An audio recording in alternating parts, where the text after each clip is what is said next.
Hello friend, मैं अभिषेक शर्मा आपका technical classes में स्वागत कर रहा हूँ। अपन यहाँ पे बात कर रहे हैं अपने आरपीएससी एईएन का जो एग्ज़ाम आने वाला है सितंबर के अंदर, उसकी मैकेनिकल से रिलेटेड सब्जेक्ट की बात कर रहे हैं, जिसमें कि हमारा थ्योरी ऑफ मशीन का सिलेबस चल रहा है। अभी तक मैंने 2 वीडियो अपलोड कर दिए हैं, ये 3rd वीडियो होने वाली है। तो अगर आपने अभी तक चैनल को सब्सक्राइब नहीं किया तो प्लीज़ सब्सक्राइब कर लीजिएगा और फॉलो भी कर लीजिएगा।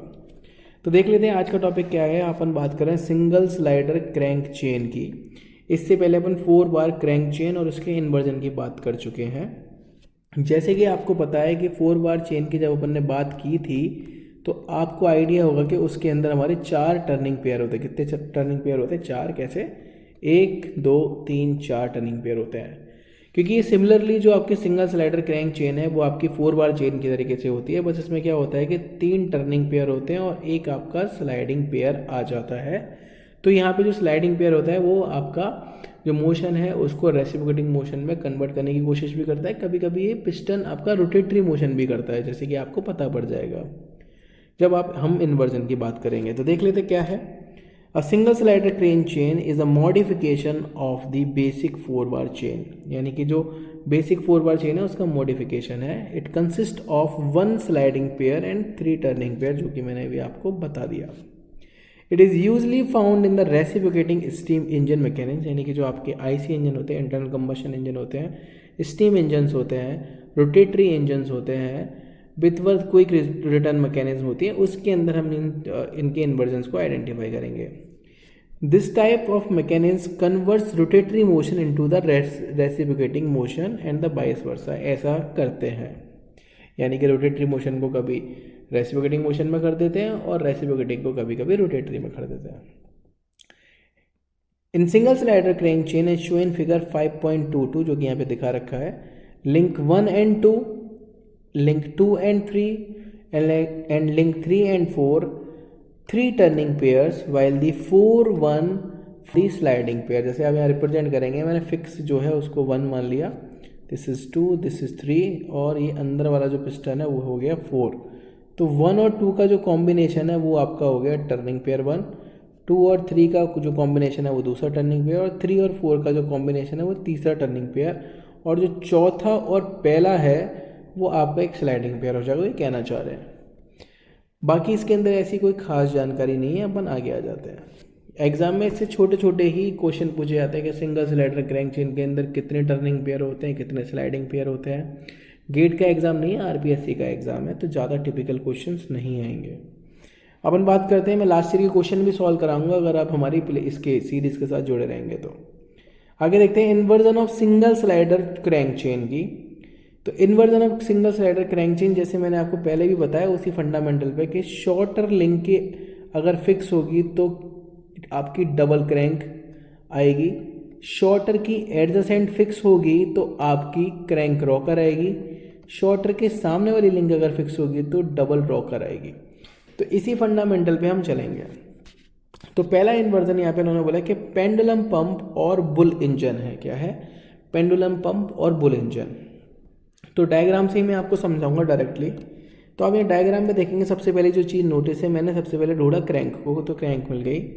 क्रैंक की एडजेसेंट वाली कोई भी लिंक फिक्स नहीं है, तो मेरा क्रैंक भी फिक्स नहीं है और मेरी उसकी एडजेसेंट भी फिक्स नहीं है। तो उसके सामने वाली लिंक मुझे फिक्स दिखाई दे रही है। तो जब उसके सामने वाली लिंक फिक्स होगी तो जो मोशन होगा वो होगा मेरा डबल रॉकर। कैसा होगा? Double rocker. यानी कि जो आपकी पेंडुलम पंप है, आपने देखा भी होगा जो पंप किस तरीके से काम करती है, कुछ इस तरीके से मैंने डायग्राम बनाने की कोशिश की है। तो आपको पता है कि जो पंप है वो यहाँ पे भी रेसिप्रोकेटिंग मोशन करती है, और जो लीवर है अपनी पोजीशन से ऊपर नीचे इस तरीके से भी मोशन करता है। तो यहाँ पे भी आपका एक रेसिप्रोकेटिंग करता है। तो दोनों तरफ से आपका डबल रॉकर बन जाता है। क्या बन जाता है? Double rocker. तो यही बताने की कोशिश कर रहे हैं इस मैकेनिज्म के अंदर। तो यहाँ पे आप देखेंगे, इसकी थ्योरी देख लेते हैं। इन this mechanism the inversion is obtained by fixing the cylinder और लिंक 4, यानी कि स्लाइडर पेयर को अपन ने फिक्स कर दिया। In this case when the crank rotates the connecting rods oscillate about the pin pivoted to the fix 4A, जो diagram में दे रखा है, piston attach to the piston and reciprocate. The duplex pumps which use to the supplied feed water to the boiler have to the piston attach to the link 1। तो clear, यहाँ पे इतनी छोटी सी बात इन्होंने दे रखी है, इससे ज़्यादा आपको समझ में नहीं आएगा। जो मैंने बताया है एग्जाम में क्वेश्चन पूछा जाएगा कि पेंडुलम पंप में कौन सा मोशन होता है, तो आप बताएंगे उसको डबल रॉकर होता है, दैट्स इट। सो नेक्स्ट आपका है इन्वर्जन ऑसिलेटिंग सिलेंडर, जो कि आपको यहाँ पर डायग्राम दिखाई दे रहा है। तो इस डायग्राम को समझने के साथ साथ मैं बताऊंगा आपको, अपन ने क्रैंक को पकड़ा है यहाँ पर सबसे पहले, और मुझे यहाँ पे साफ साफ दिखाई दे रहा है कि क्रैंक तो फिक्स नहीं है पर क्रैंक की एडजेसेंट फिक्स है। तो मेरा जो मोशन होगा वो क्रैंक रॉकर मोशन होगा। क्या होगा? Crank rocker. तो क्रैंक रॉकर की बात करूंगा तो यानी कि एक जो लिंक है वो तो आपकी 360 रोटेट करेगी, और जो दूसरी लिंक है वो आपका रेसिप्रोकेटिंग मोशन करेगी, जो कि मुझे इस डायग्राम में साफ साफ दिखाई दे रहा है। जैसे एक आईसी इंजन वर्क करता है उसी तरीके से ये मेरा वर्क करेगा यहाँ पे। तो आप यहाँ पे देख रहे हैं कि ऑसिलेटिंग सिलेंडर यहाँ पे आपके सामने एक मोशन में शो हो रहा है। तो देखते हैं यहाँ पे, the arrangement of the oscillating cylinder engine mechanism as show in figure 5.24 is use to convert reciprocating motion into the rotary motion. Obvious ही बात है कि ये आपका रेसिप्रोकेटिंग मोशन को रोटेटरी मोशन में कन्वर्ट कर रहा है। In this mechanism the link 3 formatting the turning pair, यानी कि जो लिंक 3 है वो आपकी एक टर्निंग पेयर में कन्वर्ट हो जाती है। Sorry, link 3 formatting the turning pair is fix, यानी कि जो लिंक 3 है वो आपकी फिक्स हो रखी है। The link 3 correspondence to the connecting rod of the reciprocating steam engine. Man the crank 2, यानी कि जो लिंक 2 है वो क्या करेगी आपके रोटेट, मैंने बताया 360 डिग्री आपके रोटेट करेगी। The piston attach to the piston rod reciprocated at the cylinder oscillated about the pin pivoted to the fix point. तो ज़्यादा देखो थ्योरी के अंदर ये समझाने की कोशिश कर रहे हैं कि उस डायग्राम के अंदर क्या मोशन हो रहा है। क्या चलते हैं अपन, बात कर रहे हैं most important rotatory internal combustion engine की बात कर रहे हैं यहाँ पर। मोस्ट आप डायग्राम भी देख सकते हैं यहाँ पे, आपको यहाँ पे डायग्राम दिखाई दे रहा है। तो इसके अंदर जो सबसे पहली चीज़ें मैं नोटिस कराऊंगा आपको वो है मेरी क्रैंक को मैंने कर रखा है फिक्स। अगर क्रैंक ही मेरी फिक्स हो जाएगी, यानी कि स्मॉल जो लिंक है वही मेरी फिक्स है, तो मेरा मोशन होगा डबल क्रैंक। कैसा होगा?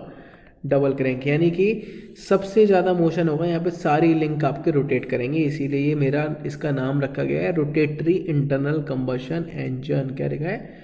Rotatory internal combustion engine. तो वैसे कि आपके ने जो पहले, अभी तो आपके गैस टरबाइन आते हैं, आपके जो इतने भी एयरक्राफ्ट आते हैं, पहले नहीं होता था, तो उसके अंदर ये होता था रोटेटरी इंटरनल कंबशन इंजन। तो यहाँ इन्होंने साफ साफ दिखा रखा है कि छोटी लिंक फिक्स है, तो उसके बेसिस पे आपके जितने भी सारे लिंक होंगे उसके अंदर रोटेटरी मोशंस होगा। कैसा होगा?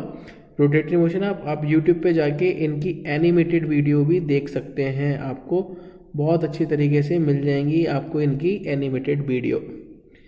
Next and most important, crank and slotted lever quick return motion mechanism. तो आप यहाँ देखेंगे crank and slotted quick return motion mechanism आपकी कहाँ पे यूज होती है? सबसे पहले तो mostly use in the shaping machine, slotting machine, rotatory internal combustion engine के अंदर अपन यूज़ करते हैं। शेपिंग मशीन आपने देखा ही होगा, आप अगर मैकेनिकल आप पढ़ के आए हैं तो वर्कशॉप के अंदर आपके यहाँ पे शेपर मशीन और प्लेनर मशीन्स होती ही हैं, तो वो आपके क्रैंक स्लॉटेड मैकेनिज्म के ऊपर ही बात करते हैं। और क्विक रिटर्न मोशन पे भी बात करते हैं। क्विक रिटर्न मोशन का मैं बता देता हूँ मतलब क्या है, कि यहाँ पे क्या होता है कि जो टूल लगा रहता है आपका, जब वो फॉरवर्ड डायरेक्शन में जाता है, यानी इसको अपन बोलते हैं कटिंग स्ट्रोक, तो कटिंग स्ट्रोक के अंदर क्योंकि वो कट करते हुए जाता है तो उसको टाइम थोड़ा सा ज़्यादा लगता है, और जब वो वापस आता है तो वो कट करते हुए नहीं आता, तो इसलिए वो क्विकली आ जाता है। कैसे आ जाता है?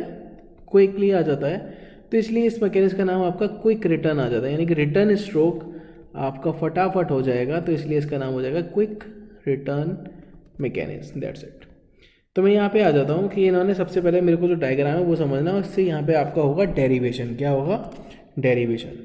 तो इस डायग्राम के अंदर अगर आप नोटिस करेंगे, सबसे पहली चीज़ तो मैंने क्रैंक को ढूंढ लिया, और क्रैंक की एडजेसेंट फिक्स थी। क्या थी? फिक्स थी एडजेसेंट। क्रैंक की एडजेसेंट अगर फिक्स है तो मैंने आपको बता रखा है मोशन होगा आपका क्रैंक रॉकर। क्रैंक यानी कि आपका एक मोशन 360 होगा, और रॉकर यानी कि रेसिप्रोकेटिंग होगा। तो मैंने यहाँ पे देख लिया कि मेरा जो एक लीवर है यहाँ पे, ये मैकेनिज्म के अंदर अटैच्ड है, तो वो यहाँ पे आपको क्या कर रहा है? रेसिप्रोकेट कर रहा है इस पोजीशन पे, यहाँ से लेके यहाँ तक। यानी कि इसको अगर मैं पैरेलली देखूँ यहाँ पे, तो P1 P2 is equal to the R1 R2 हो जाएगी। तो मैं अगर बोलूँ कि मुझे R1 R2 की वैल्यू निकालनी है तो मुझे साफ साफ है कि मैं P1 P2 की वैल्यू निकाल लेता हूँ। और P1 P2 की केस में भी अगर मैं देखूँगा, इसको दो हिस्सों में तोड़ देता हूँ, तो 2P1Q की भी वैल्यू अगर मैं निकाल दूंगा तो मुझे R1 R2 की वैल्यू नहीं मिल जाएगी। ये बात खत्म हो जाती है।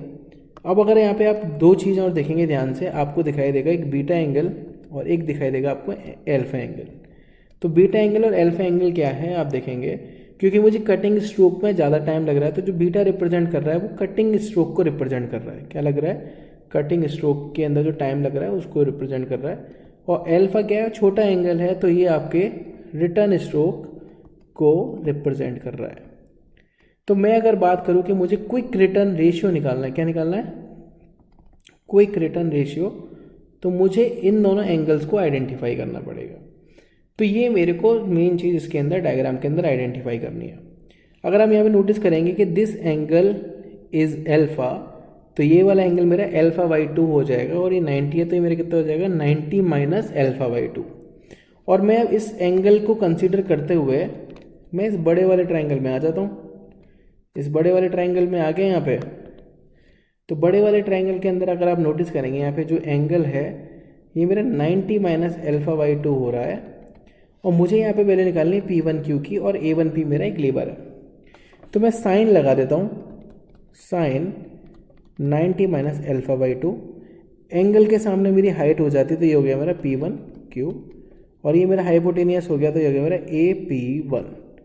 तो P1Q की वैल्यू मेरे पास साफ साफ निकल के आ रही है AP1 sign 90 minus alpha by 2, जिसको मैं लिख सकता हूँ AP1 कॉस एल्फा बाई 2।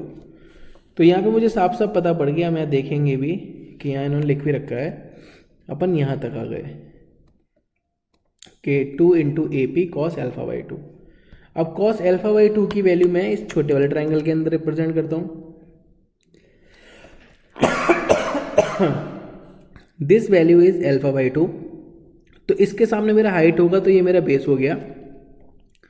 तो कॉस एल्फा बाई 2 की वैल्यू हो जाएगी मेरी CB1, 90 के सामने आपका हो जाएगा हाइपोटेनियस, जो कि हो जाएगा मेरा AC। तो इसकी वैल्यू को मैं यहाँ पुट कर दूंगा, तो आगे 2AP1 लिख देता हूँ CB1 ओवर AC, जिसको अगर मैं 1 को हटा देता हूँ तो मेरे पास वैल्यू निकल के आ जाएगी P1 P2 R1 R2 is equal 2AP CB over AC। ये आपको न्यूमेरिकल में ज़रूरत पड़ेगी। अब मैं आ जाता हूँ रेशियो की बात करते हैं। तो रेशियो है time to the cutting stroke, क्योंकि कटिंग में बीटा एंगल लग रहा है और रिटर्न में एल्फा एंगल लग रहा है। तो क्योंकि पूरा एंगल आपका 360 होता है, आपको पता ही है। बड़ा एंगल जो उसने दे रखा है वो आपका बीटा है और नीचे छोटा एंगल उसने एल्फा दे रखा है। तो अगर मैं एल्फा की बात बोलूँ तो 360 माइनस बीटा हो जाएगा, या उसको मैं उल्टा लिख सकता हूँ।